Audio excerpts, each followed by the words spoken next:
আসসালামু আলাইকুম। আসুন জেনে নিই চাইনিজরা কেন কাঠি দিয়ে খায়। কাঠি ব্যবহার করলে তারা বিশ্বাস করে যে হাতের মধ্যে যে ময়লা থাকে এটা অনেক সময় সাবান দিয়ে অনেক ভালো করে পরিষ্কার করলেও পরিষ্কার পরিচ্ছন্ন হয় না, তার কারণ হাতের ভিতরে ড্রেন থাকে, রেখা থাকে, রেখার মধ্যে এরকম ড্রেন থাকে।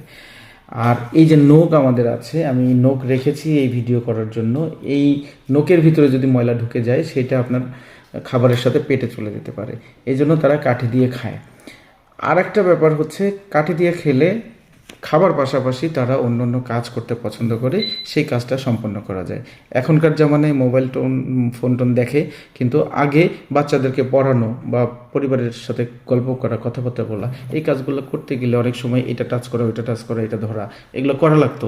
এই জন্য তারা চপস্টিক্স দিয়ে খায়। চপস্টিক দিয়ে যখন খাবেন, খাওয়ার পরে ওই চপস্টিক্স রেখে আপনি কাজ করে আবার খাইতে পারবেন। অনেকে হিসাব নিকাশ করতে করতে খায়, টাকা পয়সা ধরতেছে আবার ওইখানে আবার হাত দিয়ে খাইতে হবে, এরকম না। ওরা খাবারটাকে কাজেরই একটা অংশ মনে করে, এই জন্য তারা চপস্টিক্স ব্যবহার করে।